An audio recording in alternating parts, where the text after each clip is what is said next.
Hey, welcome. Today, we're diving into something that can seriously make or break a business. Figuring out what your products truly cost to make. Sounds pretty basic, right? Well, as we're about to see, the way most companies do it can be super misleading and can hide problems that could literally sink the entire ship. So, let me just ask you this right up front. What if that one product you sell all day, every day, the one you think is your big winner, is actually losing you money with every single sale? It's a scary thought for sure, and honestly it happens way more often than you'd think. So why does this happen? Well, it often comes down to this flawed accounting method that has a surprisingly memorable name: peanut butter costing. And believe me, it's the quiet villain of our story today. Okay, so what is it exactly? Imagine you've got this huge jar of peanut butter. That's all your overhead, your rent, utilities, admin salaries, all that stuff. Peanut butter costing is when you just take a knife and spread that cost evenly across all your products, as if they're all identical slices of bread. But you know what? Some products are like huge, thick slices that need a ton of peanut butter, and others are like tiny little crackers. By treating every single one the same, you are just setting yourself up for a big, big mess. And this visual just lays it all out perfectly. You can see all these different overhead costs, materials, labor, taxes, just getting dumped into one giant cost pool. And then from that one massive bucket, the cost is just averaged out across every single product you make. Yeah, it's simple, but it's a really blunt instrument that completely ignores what's actually going on. And here's the real danger, that simple averaging gives you this false sense of security. It just smooths all the numbers out, making everything look fine on the surface, but underneath, it can hide some huge, distorted truths about your profitability. Let's look at a case study that makes this shockingly clear. All right, let's see how this plays out in the real world with a story about two different products. This is where the hidden danger of peanut butter costing really comes to light. So here we go. We've got a company with two products. Using that traditional peanut butter method, the numbers look pretty good. Both product A and product B look like they're making a nice little profit of $17.81 per unit. If you're the manager looking at this sheet, you're probably feeling pretty good about things, right? You just keep on making both. But here comes the twist. What if we dig a little deeper and find out that most of that $20,000 overhead isn't general at all? What if it's almost all coming from one specific activity, say the cost of setting up the production line? And what if both products need the same amount of setup time, even though one is made in huge batches and the other in small ones? And boom, this is the moment everything changes. When we reassign that overhead based on what's actually driving the cost, the numbers completely flip on their head. Product A, the high-volume one, turns out to be a superstar, way more profitable than we thought, making almost $26 a unit. But product B, it's a total disaster. The company is losing over $64 on every single one they sell. The profitable product was secretly subsidizing the money loser, and they had no idea. So how do we prevent this kind of disaster? How do we actually get an accurate picture of what's going on?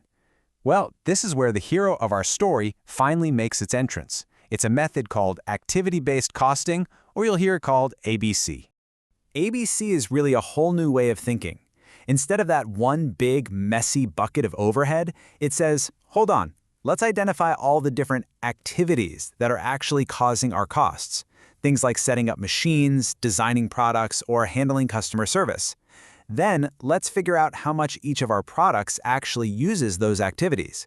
It connects the cost directly to its root cause. This side-by-side really nails the difference. On the left, you've got the old way. One big pool, one way to allocate it, one fuzzy averaged cost. But on the right, you have the ABC method. Sure, it looks more complex, but that's because it's so much more precise. It breaks overhead down into multiple activity cost pools, and then uses multiple, really specific drivers to assign those costs. No more spreading the peanut butter. Okay, so that all sounds fantastic in theory, right? But how does a company actually do this?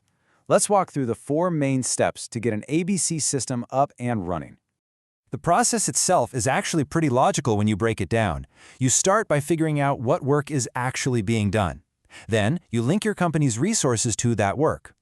After that, you group the costs by activity, and finally, you assign those costs to the specific products that are actually using them. Let's look at each one.